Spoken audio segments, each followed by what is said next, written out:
It's Wednesday. It's 4 o'clock, so we're joined by Odyssey NFL insider Brian Baldinger, host of the Best Football Show podcast, Insider Calls, brought to you by Nationwide for your insurance and financial needs. Nationwide is on your side. Hey, Baldy, how are you? Happy holidays to you guys. I'm doing terrific. Thank you. Same to you, Baldy. So, Baldy, what we're trying to figure out here is how happy to be. Now, it was, of course, very nice to get a win, especially after losing three in a row. Mm-hmm. But how excited to be about the offensive performance, given who they were playing, a team in the Raiders that looked like they had sort of mailed it in. So what were you able to take from that game? And after looking at the tape, how excited, how happy should we be after that? Well, I mean, they played, oh, look, I mean, it was a preseason game in the fourth quarter. They pulled the starters. So, yep. Well, that's just the league right now. I mean, Denver's got the best record. I mean, they're 12-2 right now. And, really, there's a lot of, Green Bay was a good win. And, but, you go around the league, the New England, the Patriots had won 11 games. They saw Buffalo last week, and, they couldn't hold a lead. It's kind of the whole league right now. There's just a lot of bad teams out there, and you take the win when you could get it. They didn't turn the ball over. They took care of it. They ran it. They had a good ratio of runs to pass. That's kind of the formula that they won with last year. They got Cameron Latu on the field blocking as a lead blocker a bunch. He's pretty good at that.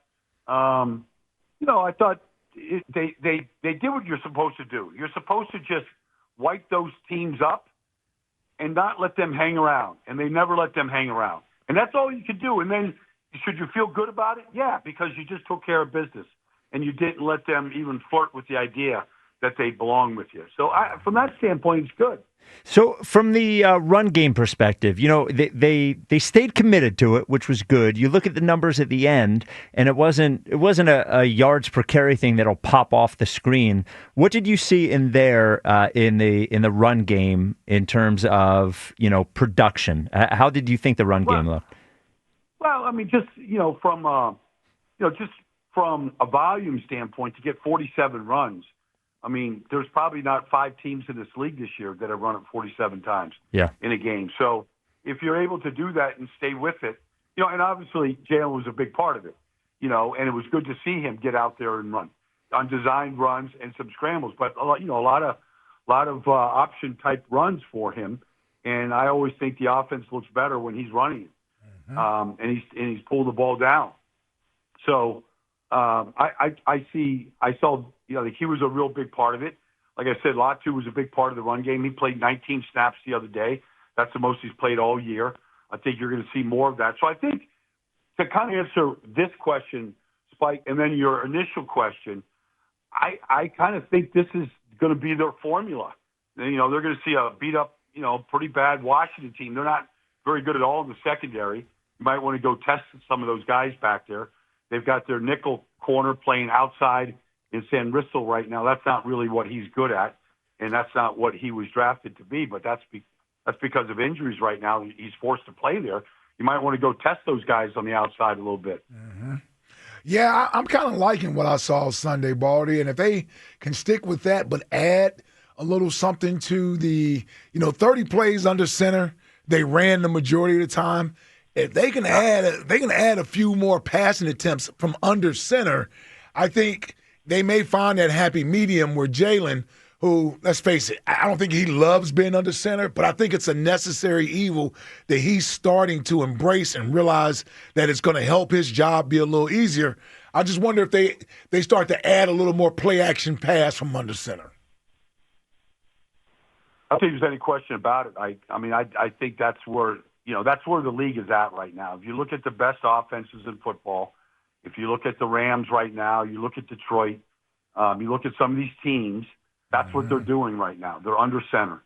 And it's you've got to really make them indecisive at the linebacker position in that middle layer of defense, whether it's safety or linebacker. Mm-hmm. You got to hold those. You got to freeze those guys a little bit to open up things behind them and to open up windows behind them to get the ball down the field. If you just let these teams sit back there and cover 2 right now, and you're not going to get that A.J. Brown touchdown that beautiful throw last week. You're probably not going to see that if you let them just sit back there in these shell defenses. And so you got to make them, you got to pull those guys down and honor the run. And when you do that, you do open up some of those seams that we saw last week, the go route to Devontae and the touchdown to AJ. You're going to get some of those plays. And let's face it, in this business right now, you get to these playoff games. Sometimes you get 7 or 8 attempts at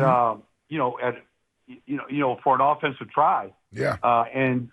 So you got to maximize it right now. You need your chunk plays to move the ball right now and to score. Yeah.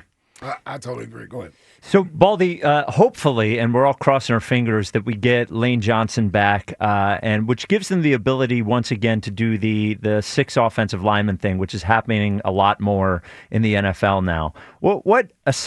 I know there's the elementary thing that just gives you one more blocker, but why do you think that's become so popular over the last couple of years, running those big packages with 6 offensive linemen?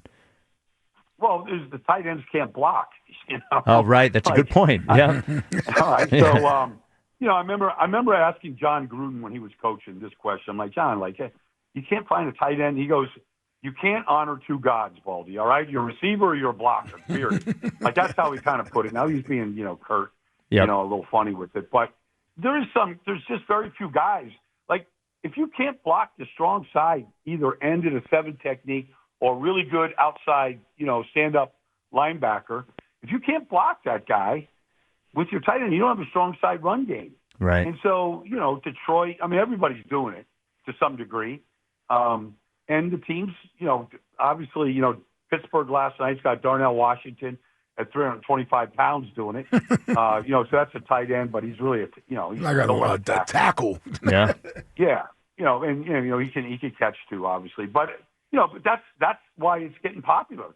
It's because if you want to have a strong side run game, you better be able to block that guy. Teams sitting that defensive end, the 7 technique, not to get technical here, Spike, but that's the guy that's sitting inside shade of the tight end, and they play inside so that you can't cut them off if they go to the weak side. But if they go to the strong side, he's just going to bully his way right through the outside shoulder of the tight end. And so they put him in a position where he's winning strong side or weak side.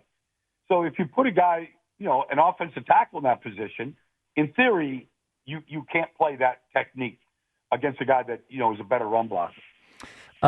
So what do we have, Baldy, with the Commanders have had a terrible season. Jaden Daniels is out for the rest of the year. Their defense, as you mentioned, has not been very good. Their offense has held it together pretty well.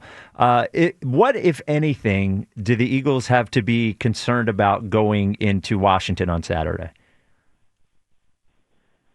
Well, you got a quarterback that can run and can scramble. I think Mariota's playing really good, to be honest with you. Yep. He's playing way better than when he was a backup in Philadelphia and some other places. He actually fits really well in the offense Cliff Kingsbury has designed, and he's had some good games.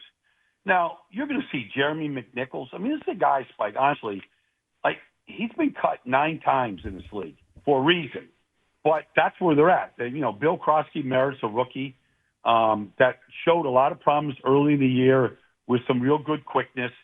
Their offensive line is pretty good. I watched Laramie Tunsil take Abdul Carter and abuse him. Now, he's a rookie outside linebacker for the Giants. But literally, he didn't get off the line of scrimmage on Tunsil. They've got some pretty good linemen. The rookie on the right side is very beatable. I would think that, Jalen Phillips could have a good day against the kid. But he's got talent. You got to play him. But, some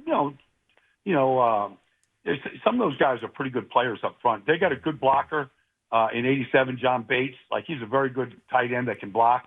They really miss Zach Ertz in what he brought to this team. He was just a guy that literally, he was here, he catches the ball, it's a first down. He might fall down as soon as he catches it, but he caught over 800 passes like that, got 800 first downs. Yep.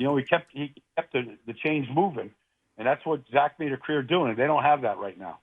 Yeah. All right, Baldy. Got one win under our belts. Hopefully we get another one this weekend. We will talk to you next week. Thanks as always, my friend. Appreciate it, brother.